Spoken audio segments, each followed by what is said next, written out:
really taking that six man at the reins and just flipping it and doing whatever they want to do and continuing to show dominance even if you don't start the game. So shout out to Jamal Crawford.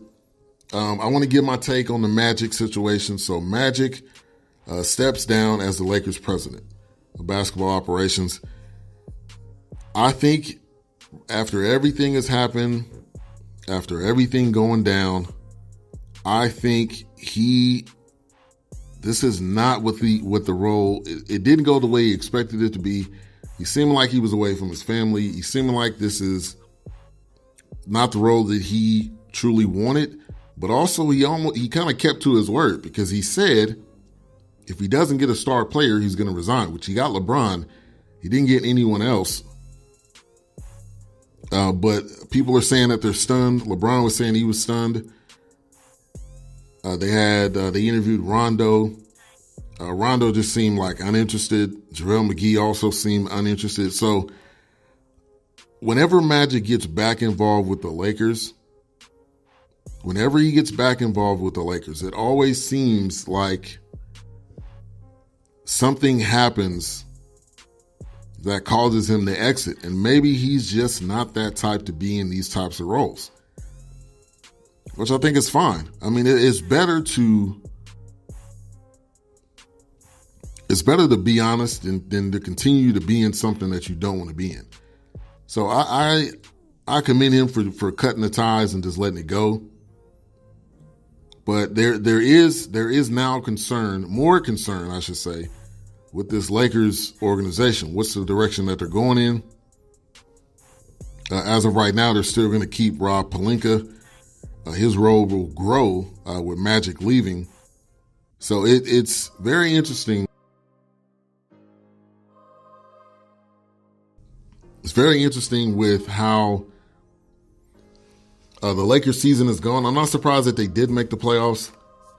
And like I've been saying for numerous times, shout out to DJ Knox in the building. LeBron took the hardest road going to the Lakers. He took the hardest road. So I'm not surprised that he didn't make it, because there was a lot of young players in him, basically playing. A lot of young players in him. Not that very many veterans. And here's a crazy stat. The last time LeBron missed the playoffs was in 2005. Was the last time LeBron wasn't in the playoffs. And here's a couple of things. Zion was 4 years old. 50 Cent's Candy Shop was the top song. George W. Bush was the president, and CSI and The Apprentice were among the top TV shows. That's a long time. I think LeBron needed a break. I'm not going to say he purposely went to the Lakers because he knew they weren't going to make the playoffs and he was going to take a break, but I do think his body probably needs this, and he's going to come back bigger and badder next year. Shout out to Courtney Harden. Thank you for tuning in. Mocha says, Ben, do you really think LeBron didn't know what was going on with Magic and the Lakers? I believe he knew what was going on. I do think he knew, because LeBron, people can say what they want to say, but LeBron is a player, GM, everything, because of his knowledge and because of his star power and because of what he brings to the team. Because he is the best player on the planet right now, you cannot tell me that he's not going to be included in conversations like this. So I don't know how soon he knew, but I do think LeBron is a smart guy, business savvy. He understands things. And I think he had, if he didn't know exactly what was going on, he probably had an idea that Magic was going to be leaving. So, and like I said, Magic, whenever he gets involved with the Lakers at any capacity, it hasn't been for more than a year or two. And maybe that's partly because when he gets into the role, he doesn't like it, or when he gets into the role, he realizes that it's more than what he thought, or he just realizes that this is something that he doesn't want to do. But Magic needs to stay in the role of being one of the greatest players of all time. Just stay in that lane, stay in that place. I don't think you need to try to go into getting jobs, GM jobs or head coaching jobs or president jobs, because that's just not his thing. And that's fine. That's fine if that's not his thing. So I just want Magic to be happy. Part of his comment was that he wasn't able to just be Magic. So shout out to Mo Cheese. Thank you for tuning in the building. But at this point, the Lakers season is over. It's already been over. And now they go back to kind of square one and what they're going to do with this offseason, who they're going to try to acquire, who they're going to try to trade for, and what their focus is going to be. And also, Magic had permission to fire Luke Walton, which I thought Luke Walton was going to be gone by now, but Luke Walton is obviously still the coach. So I don't know how much longer Luke Walton is going to be the coach. I think there's a lot of great candidates out there. So there's going to be an interesting offseason. Interesting offseason for the Lakers. Also, my man Russell Westbrook continues to be the triple-double machine. He now ties Magic for the second most career triple-doubles. He has 138. He is tied, like I said, in second with Magic. First is Oscar Robertson with 181. I believe he's going to catch that. I believe he's going to catch that record. And I think he's the most versatile player in the league. I think he is the most versatile player in the league. And if he gets past Oscar Robertson, which I think he will, he is like the gadget, kind of like a gadget guy on the court. He can do some of everything. He's won an MVP. I want to see them go as far as possible in the playoffs, which we'll get to that here in a minute.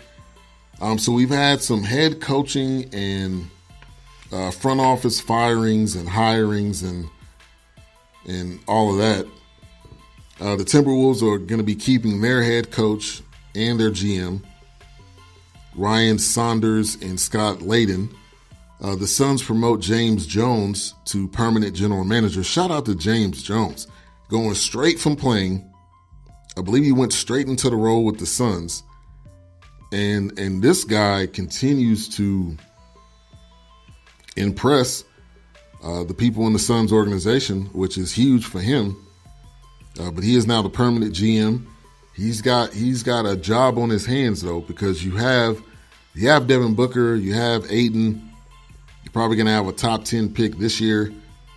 But what are you going to do with it? And how soon is this team going to be good? Because that is the big question. How long is Devin Booker going to continue to stay here if he knows that he has a below average squad around him? That's the big question. And that's the big thing that I'm kind of keying in on James Jones, how he's going to be able to build a team around him. Shout out to my man Kevin, Clutch Talk Sports. Courtney says more versatile than Giannis. I would say yes. With everything Russell Westbrook can do, I would say yes. More versatile than Giannis, in my opinion. Shout out to Jennifer Pettit in the building. Thank you for tuning in. Also, Mocha says James Jones played with the Heat. He did. He was almost like a running buddy with LeBron. Wherever LeBron went, James Jones came with him. When he was with the Cavs, when he was with the Heat, he was at both of those spots. He didn't come with him to the Lakers, but James Jones was a sharpshooter too. But now he's in a leadership role, and I think he deserves it. I'm looking forward to seeing what he's going to do. The Kings extend Vlade Divac. How does Vlade Divac continue to get an opportunity to be a GM in the NBA? When was the last time the Kings were good? When was the last time the Kings made the playoffs? When was the last time the Kings were relevant and they didn't trade away one of their best players? It seems like every single year they find a way to trade one of their best players. Now, they did barely miss the playoffs, so it seems like they are trending in the right direction. But is Vlade truly the guy to help them get to that next level? That's the question that, as an owner, you should be asking yourself. They were 39-43 last year. Barely missed it. Not barely. They were actually 9 games back from the Clippers, so not really barely. But Vlade continues to have a job. I wasn't really a fan of his as a player. I'm not really a fan of his as a GM either. But the ownership is on his side because also they will be firing the coach, Dave Yerger. So you could see where the alliance is. And the alliance is with Vlade. The alliance is with him, and it just seems like he's not going anywhere else. The Kings have their best seasons in years. They fired their coach. Yeah, that's the part that doesn't make sense, and I don't understand as far as with the Kings. Also, J.B. Bickerstaff, after a 49-loss season, resigns, or he gets fired. And they reassign the GM to the scouting department. So they're rearranging their situation there. And the Grizzlies traded away Gasol. They're probably going to be trading away Conley. They've been trying to trade away Conley for the past 2 years. So this seems like a blow-up type situation. And like they're going to be moving backwards instead of forwards. That's what this whole organization looks like. And the Cavs part ways with Larry Drew. There was before he was signed as the coach, there was already conversation of him being a long-term deal, a long-term coach. That's obviously not happening, and the Cavs are just not relevant anymore. They have a huge opportunity in this draft. I'm interested to see who they are going to draft. But yeah, when it comes down to it, they're in a very, very weird situation because they're having to rebuild right now from the ground up. Mocha says, "What has Conley done for the Grizzlies?" Well, he's been frequently injured. I think Conley is probably like a second tier point guard, I would say. And he got paid a massive contract. He's got paid a massive contract.